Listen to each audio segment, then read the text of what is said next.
সংস্কার কমিশনের পূর্ণাঙ্গ রিপোর্ট ৮ ফেব্রুয়ারি প্রকাশ করা হবে। এ সময় করণীয় নিয়ে সুপারিশনামা পেশ করবে ৬ কমিশন। বিকেলে ফরেন সার্ভিস একাডেমিতে এক সংবাদ সম্মেলনে এই কথা জানিয়েছেন আইন উপদেষ্টা আসিফ নজরুল। বলেন, ৬ কমিশনের কাজ শেষ হলেই জাতীয় ঐকমত্য কমিশনের কাজ শুরু হবে।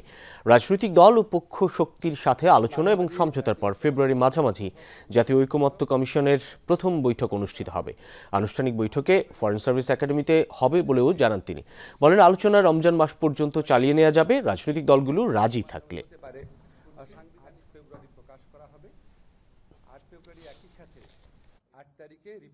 সংস্কার কমিশনের প্রধানরা মিলে আশু করণীয় কি আছে, সংস্কার কার্যের ক্ষেত্রে আশু করণীয় কি আছে, মধ্যমেয়াদে কি আছে, বা ভবিষ্যতে নির্বাচনের পরে যদি তারা কিছু করতে চায় সেটা কি আছে, সেটা ৬টা কমিশন মিলে একটা সর্বসম্মত সুপারিশনামা পেশ করবেন ৮ ফেব্রুয়ারিতে।